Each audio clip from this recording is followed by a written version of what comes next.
La méthode ABC est un très bon début mais ne suffit pas dans la gestion de votre stock.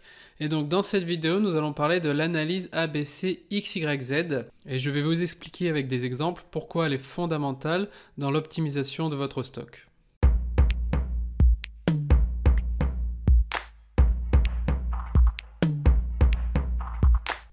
Donc si vous n'avez jamais entendu parler de la classification ABC, je vous conseille d'abord d'aller voir une autre vidéo que nous avons réalisée qui vous explique vraiment concrètement comment réaliser une classification ABC avec des exemples à télécharger sur Excel.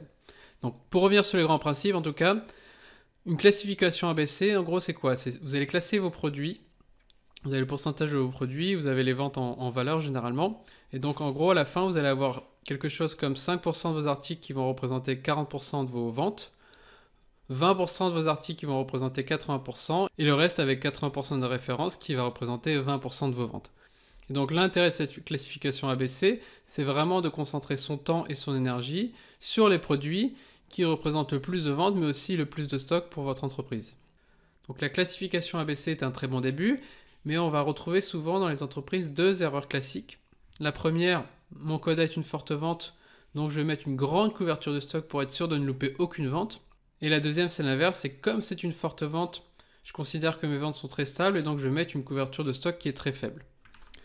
Donc ces deux affirmations sont incorrectes car tout dépend de l'incertitude des ventes. Donc en fait, je vais vous donner un exemple. Donc dans cet exemple, vous avez 10 articles, vous avez deux produits A, vous avez l'article 1. Vous voyez que cet article 1, il est extrêmement stable. Et vous avez l'article 2, qui lui, par contre, est beaucoup moins stable. Et donc il est évident sur ce graphe, sur l'article 1, vous avez un faible risque et donc vous allez pouvoir mettre beaucoup moins de stock. Par contre, sur l'article 2, vous avez une très forte volatilité et donc vous allez avoir besoin de mettre plus de stock pour couvrir ce risque. Et donc c'est tout l'intérêt de l'analyse ABC XYZ. D'un côté, vous allez classer par volume avec la classification ABC et de l'autre, vous allez classer par incertitude avec une classification XYZ. Et donc cette méthode est très utile en gestion de stock pour identifier les produits à risque, que ce soit des risques de rupture, des risques de surstock, pour définir les bonnes couvertures de stock et les bons stocks de sécurité. Et enfin, c'est très utilisé dans l'industrie pour optimiser les volumes de production en fonction des volumes et de l'incertitude. Donc on a déjà parlé de la classification ABC, je vais revenir sur l'incertitude. Donc qu'est-ce que l'incertitude? L'incertitude, c'est le fait de ne pas prévoir la demande, de ne pas prévoir les ventes des produits. Et donc souvent, on la caractérise par une instabilité dans les ventes. Et donc vous voyez, donc, les produits X généralement sont des produits très stables, très prévisibles. Vous avez ensuite les produits Y qui sont des produits moins stables mais tout de même assez prévisibles. Et enfin vous avez les produits Z qui sont des produits complètement instables et totalement imprévisibles. Et donc si on résume cette classification ABC XYZ, on se retrouve avec une matrice avec 9 catégories. D'un côté vous avez les produits A, B, C, et de l'autre vous avez les produits X, Y et Z. Et donc si on reprend sur ces catégories, vous avez d'abord la AX, donc la AX sont des gros volumes stables. Ensuite AY, gros volume, un peu moins stable, donc plus volatile. Vous avez les gros volumes, donc AZ, gros volume très volatile. Ensuite vous avez le BX, volume moyen, très stable. BY, volume moyen, volatile. BZ, volume moyen, très volatile, très instable. Et enfin les très faibles ventes, donc faible volume stable, CX, CY, faible volume volatile. Et enfin, les CZ qui sont des faibles volumes, très volatiles, et généralement ces produits représentent une majorité des produits dans une entreprise. Donc maintenant, concrètement, comment fait-on pour classer ces produits? Je reviens sur l'exemple avec 10 produits et 12 mois. Donc première question, faut-il des historiques ou des prévisions? Je vous conseille de mixer les deux, par exemple 6 mois d'historique, 6 mois de prévision. Mais si vous avez que des historiques, c'est pas grave. Généralement, peu d'entreprises ont des prévisions à l'article. Et d'ailleurs, je ferai une autre vidéo pour vous expliquer comment générer des prévisions très facilement et automatiquement sur Excel par article. Ensuite, quantité ou valeur, je vous conseille en valeur, mais si c'est en quantité, ce n'est pas grave non plus. Donc vous avez votre table. Généralement, prenez sur une année, c'est bien. Donc vous avez votre classification ABC. Et ensuite, ce qu'il vous faut pour XYZ, c'est un coefficient de variation. Donc il existe différentes façons de calculer ce coefficient de variation. Je vais vous en expliquer une qui est très simple. Donc en gros, qu'est-ce que vous allez prendre? Vous allez prendre l'écart type de la série, donc des 12 derniers mois. Donc l'écart type, c'est quoi? C'est l'écart moyen par rapport à la moyenne. Donc en gros, plus votre série est instable, plus votre écart type sera élevé. Et vous allez diviser le tout par la moyenne de la même série. Et donc à la fin, plus votre produit est stable, plus le pourcentage se rapproche de 0%. Et donc vous avez ce pourcentage, vous voyez qu'il est très différent. Donc on voit que le produit vert, l'article 1, il est seulement à 5%, alors que l'article 2, qui est très volatile, a 58% de valeur. Et donc grâce à ces pourcentages, vous allez ensuite pouvoir mettre des si pour dire en gros, dans ce cas-là, moi j'ai pris 10%, donc si c'est moins 10%, je mets X, si c'est moins de 25%, je mets Y, sinon je mets Z.